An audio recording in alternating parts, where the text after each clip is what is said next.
அனைத்து சொந்தங்களுக்கும் எனது பணிவான வணக்கங்கள். நாம் இந்த காவல்காரன் அப்படின்ற இந்த யூடியூப் சேனல் மூலிமா நிறைய விஷயங்களை நாம் கொஞ்சம் கூட சமரசம் இல்லாமல், துளியும் அச்சம் இல்லாமல், நமக்கு என்ன தேவை அப்படின்றத நாம் தெளிவாக இந்த வெளி உலகத்துக்கு எல்லாத்துக்கும் நம்ம சொல்லிட்டும் இருக்கிறோம். நம்ம என்ன மாதிரியான பிரச்சனைகளை சந்திச்சிட்ருக்கோம் அப்படின்றதையும் நம்ம எல்லாருக்கும் இந்த சேனல் மூலிமா சொல்லிகிட்ருக்கோம். நிறைய பேர் நம்ம சேனலை சப்ஸ்கிரைப் பண்ணுங்கள். அதன் மூலிமா நடக்கக்கூடிய பலன்கள் எதுவாக இருந்தாலும் நம்மளுடைய சமுதாயத்தை சேர்ந்தவங்களுக்கான பெனிஃபிட்டுக்காக அதை நம்ம பயன்படுத்துவோம் அப்படின்றது என்னுடைய உத்தரவாதம். நிறைய சப்ஸ்கிரைப் பண்ணுங்கள் நம்மளுடைய இந்த காவல்காரன் சேனலை. ஒரு 20 வயசு உள்ளவங்க, 18 வயசு உள்ளவங்க, நம்மளுடைய சமுதாயத்தில் இருக்கக்கூடிய இளைஞர்கள், இளைஞர்களை பற்றி சொல்கிறேன். அவங்களுக்கு நாம் யார், நாம் இனி எந்த மாதிரி பயணிக்கணும் அப்படின்ற ஒரு தெளிவான ஒரு புரிதலை கொடுக்கணும் அப்படின்றதுக்காக இந்த காணொலிங்க. நிறைய பேருக்கு, பெரியவங்களுக்கு நல்ல புரிதல் இருக்குது. ஒரு சில பெரியவங்களுக்குமே ஒரு தெளிவான புரிதல் இல்லை. ஸோ எல்லாருக்குமான காணொலின்னு சொல்லலாம். ஆனால் குறிப்பாக நம்மளுடைய இளைஞர்களுக்கு ரொம்ப முக்கியமான ஒரு காணொலி. இது என்ன அப்படின்னு சொல்லி பார்த்தீங்கன்னா, இப்போது என்னுடைய பேர் பிஎம் பாரத், ஓகேங்களா? நான் இந்த காணொலி வாயிலாக என்ன சொல்கிறேன்னா, என்னுடைய பேரை பிஎம் பாரத் நாயக்கர் அப்படின்னு சேர்த்துக்கோங்க இனிமேல் அப்படின்னு நான் சொல்கிறேன் என்னுடைய டீம்கிட்ட. இதே போல் நீங்கள் எல்லோரும் உங்கள் பேருக்கு பின்னாடி நாயக்கர் அப்படின்ற ஒரு பேரை சேர்த்து எங்கேனாலும் எழுதுங்க, எங்கேனாலும் சரி, ஒரு பத்திரிக்கை எதுனாலும் பயன்படுத்துங்க அப்படின்னு நான் சொல்கிறேன். என்ன பரத், இந்த மாதிரி மிகவும் பிற்போக்கான ஒரு கருத்தை, ஒரு சிந்தனையை ஏன் நீங்கள் இளைஞர்களுக்கு செய்ய சொல்கிறீங்க? இது ஒரு ஜாதி வெறி மாதிரி இருக்குது, இது ஜாதி பற்று மாதிரியெல்லாம் இல்லைங்களே அப்படின்னு சொல்லி கேட்குறப்போ, நான் அவங்களுக்கு நிறைய இடங்களில் என்னுடைய நண்பர்களுக்கு சரி, நிறைய பேருக்கு இதுக்குண்டான விளக்கத்தை நான் கொடுத்துருக்கேன்.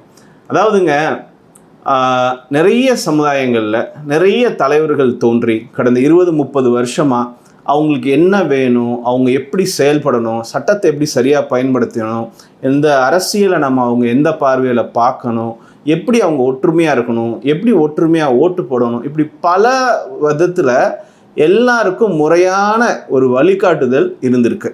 நான் சொல்கிறது மாற்று சமுதாயத்தினருக்கு.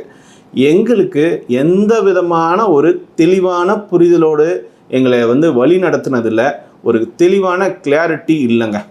இப்போ நாங்கள் ஒரு பரிதாபமான ஒரு அனாதை போல இருக்கக்கூடிய ஒரு சூழலில் இருந்து எங்கள் பயணத்தை நாங்கள் துவங்குறோம்.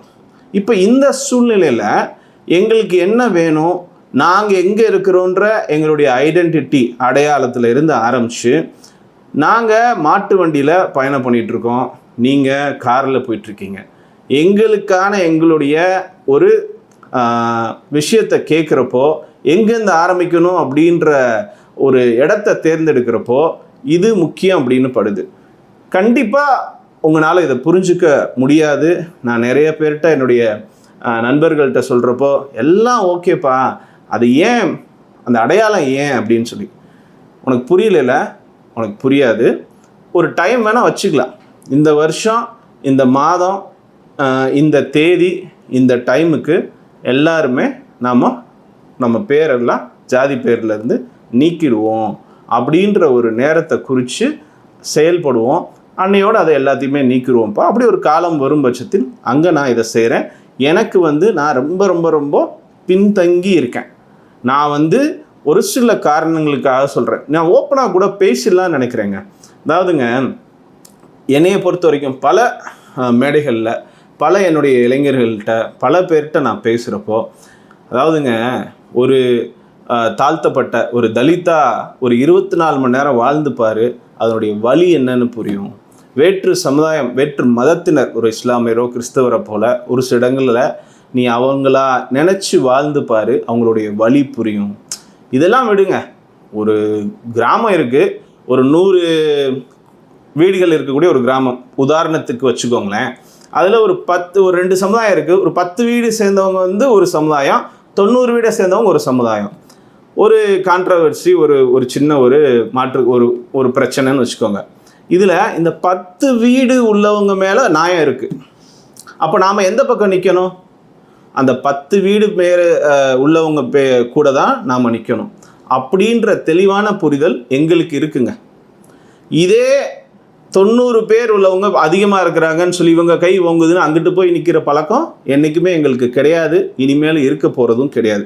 ஏன் அப்படின்னா, இங்கே 10 பேர் இருக்கான் இல்லைங்களா, அவன் வேறு மாவட்டங்களில் அவங்க 90 பேராக இருப்பாங்க, இங்கே 90 பேராக இருக்கிறவங்க இன்னொரு ஊரில் 10 பேராக இருப்பாங்க.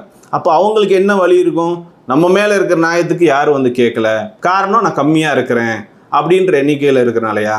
இன்னும் எது சரியோ அந்த பக்கம் நிற்கணும்.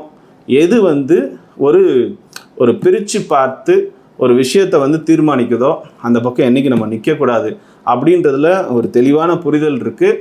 மேலும் இதை வந்து நான் நிறைய என்னுடைய நண்பர்களோடு பகிர்ந்திருக்கேன். மேலும் என்னுடைய சொந்தங்களோடும் இப்படி தான்ப்பா நம்ம நிற்கணும், என்றைக்குமே இதுதான் நம்மளுடைய கொள்கை, இதை எந்த இடத்துலையும் விட்டு கொடுக்கவே கூடாது அப்படின்றதுல சமரசம் இல்லாமல் இது நாள் வரைக்கும் செயல்பட்டுருக்கோம், இனிமேலும் செயல்படுவோம்.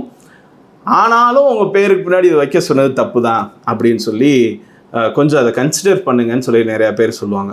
ப்ளீஸ் புரிஞ்சுக்கோங்க, தேர் இஸ் அ ரீசன். ஒரு ஸ்ட்ராங்கான ஒரு காரணம் இருக்குது, எல்லோரும் பயன்படுத்துங்க அப்படின்றதுக்கான காரணம் இருக்குது. ஏன்னா அதை நான் ஆல்ரெடி உங்களுக்கு நிறைய முறை சொல்லிட்டேன். அதாவதுங்க, இன்றைக்கி இருக்கிற இளைஞர்களுக்கு, நம் சொந்தங்களில் இருக்கக்கூடிய நம்மளுடைய இளைஞர்களுக்கு இப்படி நீ வந்து பெயரை பயன்படுத்து, உன் பேருக்கு பின்னாடி போகிற தவறு ஒன்றும் இல்லை. ஆனால் உன்னுடைய ஆக்ஷன்ஸ் எல்லாமே வந்து பார்த்திங்கன்னா, நீ கரெக்டாக நடந்துட்டா இவன் தான் தலைமை பண்போடு இருக்கக்கூடிய ஒரு சரியான நபர் அப்படின்னு உன்னைய அடையாளம் காட்டுறதுக்கு காரணம் என்னன்னு கேட்டிங்கன்னா, நீங்கள்லாம் ஆள் இல்லை, ஒன்றுமே இல்லை, அடையாளம் இல்லை அப்படின்னு நாளுக்கு நாள் அப்படியே பின்னோக்கி போயிட்டே இருக்கிற இடத்துலேருந்து திரும்ப ரைஸ் ஆகிறோம், திரும்ப எழும்புகிறோம். அப்போது ஒரு சில விஷயங்களை பயன்படுத்த வேண்டிய தேவை இருக்குது, ஒரு அடையாளத்துக்காக தவிர்த்து செயலில் கிடையாது. இப்போது இதில் என்ன அப்படின்னு பார்த்தீங்கன்னா, இப்போ பொதுவாக ஒரு பிரச்சனை இல்லை பொதுவாக வந்து ஒரு விஷயத்துக்காக நம்ம போராடுறோம்.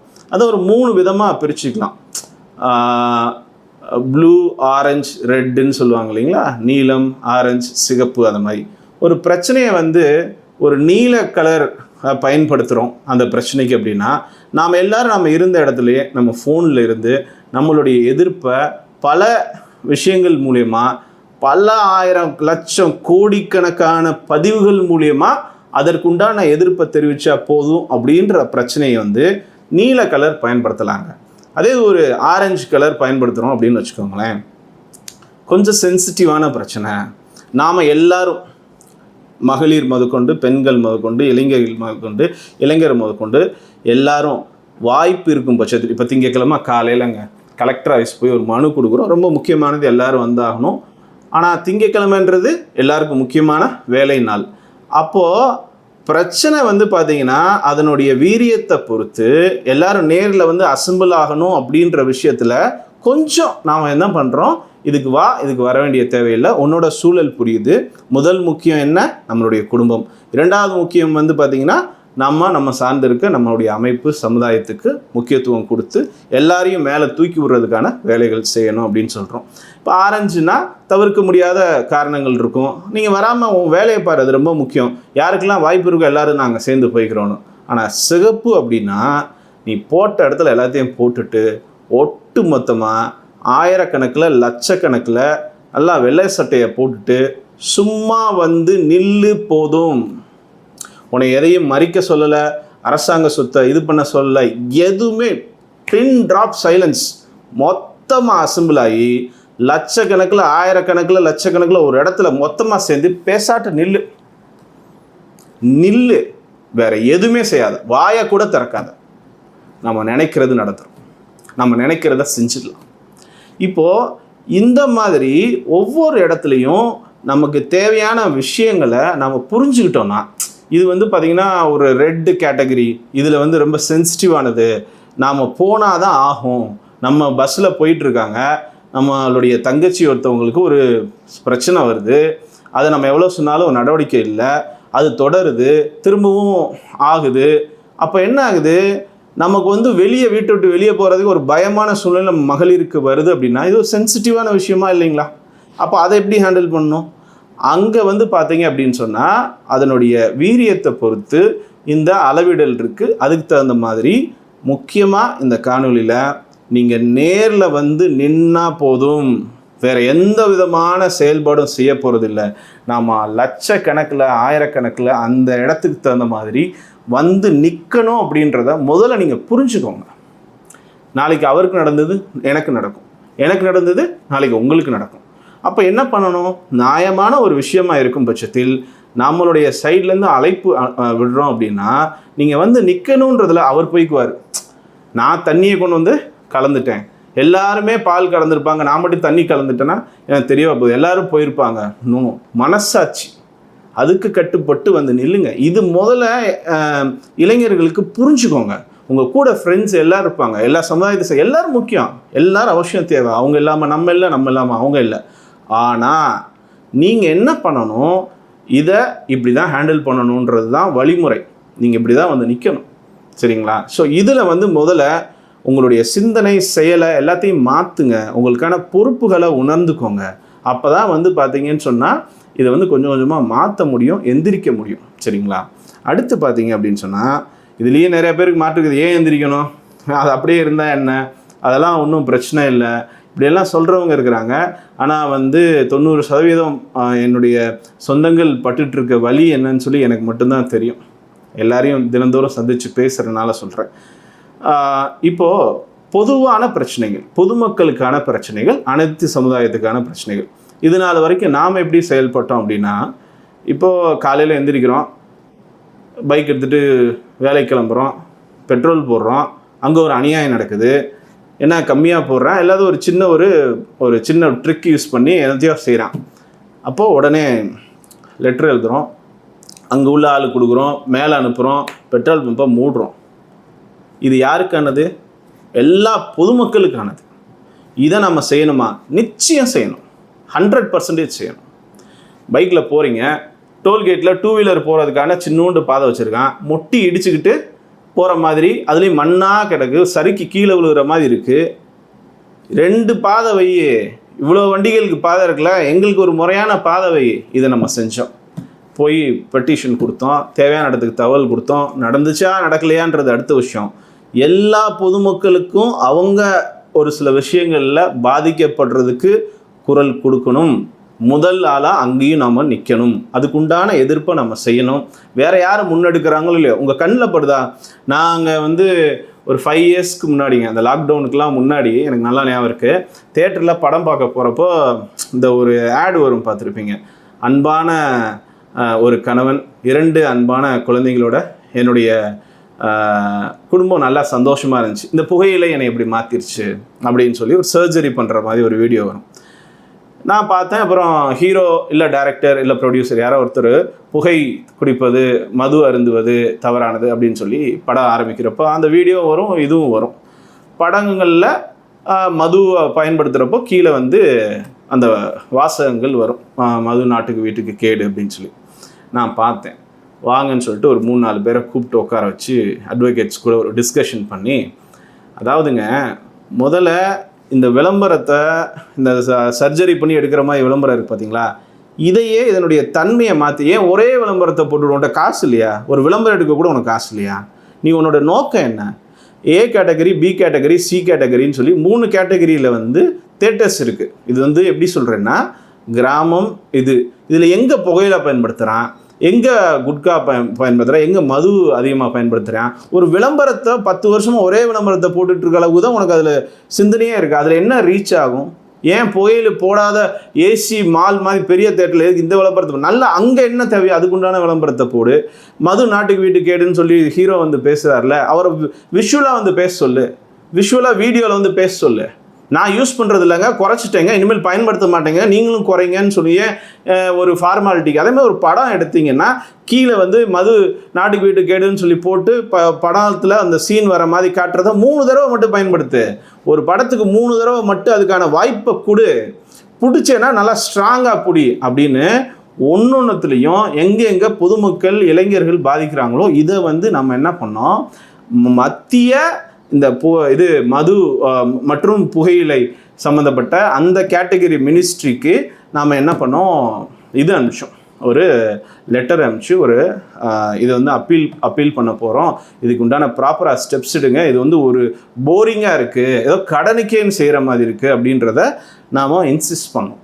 ஸோ இதெல்லாம் மட்டும் இல்லைங்க, டாஸ்மாக் ஆகட்டும், மற்ற ஒரு ஊழல் சம்மந்தமான விஷயங்களாகட்டும், எதுவாக இருக்கட்டும்ங்க. இப்போ ரீசெண்டாக வந்து நம்ம சொந்தத்தில் இருக்கவங்க ஒரு டாஸ்மார்க்கு மதுவுக்கு அடிமையானவரோ, இல்லை ஒரு கஞ்சா புயலுக்கு அடிமையானவரோ, இல்லை பொதுவான ஆளோ, அவரை கூப்பிட்டு தனியாக உட்கார வச்சு பேசி நமக்கு என்ன தான் பிரச்சனை, என்ன ஏது செய்யணும், எப்படி செய்யணும் அப்படின்னு முதல்ல உட்காந்து கேளுங்க அப்படின்றதையும் எல்லா இடத்துலையும் வலியுறுத்துகிறோம். இந்த வீடியோ வாயிலாகவும் அதையும் வலியுறுத்துகிறோம். ஒரு ஆளுக்கு பேசக்கூட நமக்கு நேரம் இல்லைல்ல, நம்ம கூட இருக்க சக மனிதருடைய பிரச்சனையை காது கொடுத்து கேட்டு அவருக்கு வந்து ஒரு ஒரு ஒரு ஒரு ஆறுதலாக 4 வார்த்தை பேசக்கூட நேரம் இல்லாமல் நீங்கள் எங்கே ஓடிட்டு இருக்கீங்க, எதுக்கு ஓடுறீங்க, என்னதான் அப்படி செய்ய போகிறீங்க?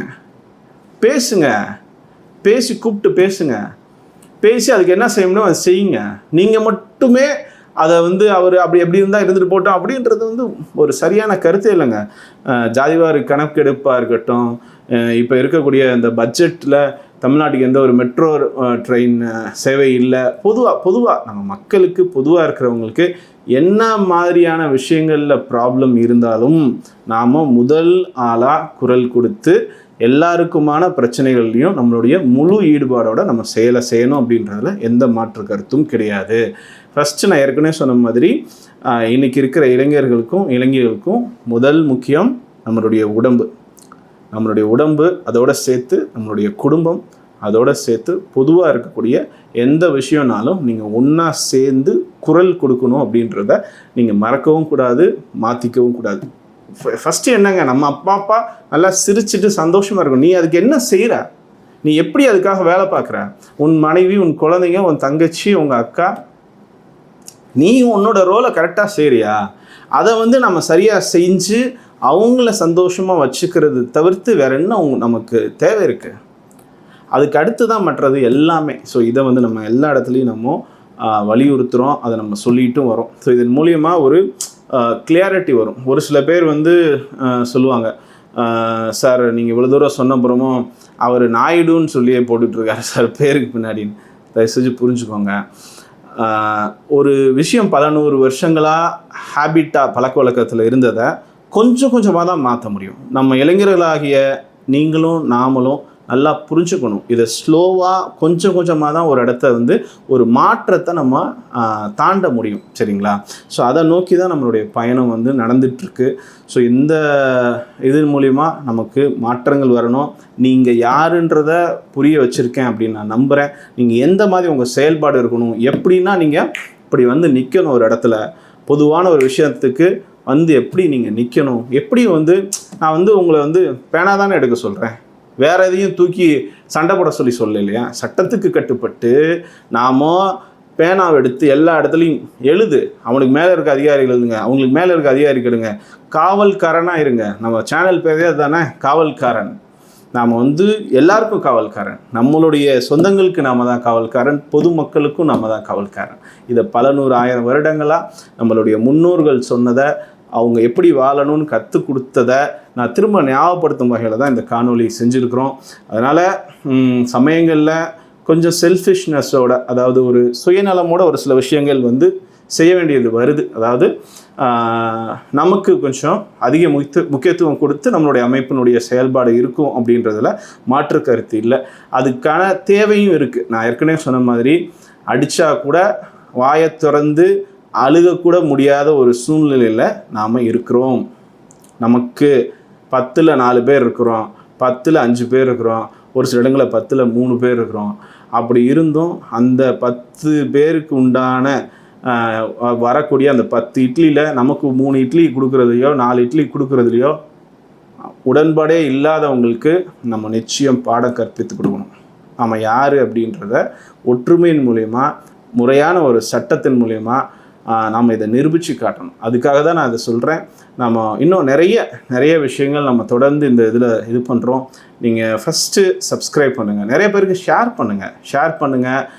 வீட்டில் இருக்க பெரியவங்களெல்லாம் உள்ளே இணைச்சி கொண்டு வாங்க, அவங்களுடைய கருத்துக்களை கேட்போம். நிறைய கமெண்ட் பாக்ஸில் உங்கள் கமெண்ட்ஸை சொல்லுங்கள், அதையும் நம்ம வந்து டிஸ்கஸ் பண்ணுவோம். அடுத்தடுத்த வீடியோவில் நிறைய விஷயங்கள் சொல்கிறோம். மறந்துடாதீங்க, நமக்குன்னு ஒரு ஒழுக்கம் இருக்குது, ஒரு டிசிப்ளின் இருக்குது.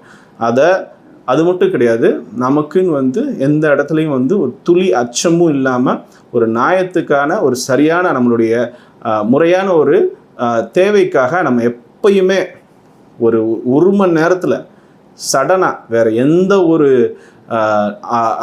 அமைப்புனாலையும் கண்ட்ரோல் பண்ண முடியாத அளவுக்கு நம்ம ஒன்றா சேரக்கூடிய வலிமை நமக்கு இருந்துச்சு. இனிமேல் அது எப்பயும் போல் அது இருக்கணும், தொடரணும், இன்னும் மேலும் அது அதிகமாகணும் அப்படின்றது என்னுடைய பணிவான கருத்து. நீங்கள் இந்த மாதிரி வீடியோவை தொடர்ந்து பார்க்கணும் அப்படின்றப்போ அந்த பெல் ஐக்கானை ப்ரெஸ் பண்ணி வச்சுக்கோங்க. அப்போ தான் உங்களுக்கு ஃபர்தர் நோட்டிஃபிகேஷன்ஸ் ரெகுலராக வரும். அடுத்தடுத்த வீடியோவில் பார்க்கலாம். மீண்டும் உங்களை சந்திக்கிறேன். நன்றி, வணக்கம்.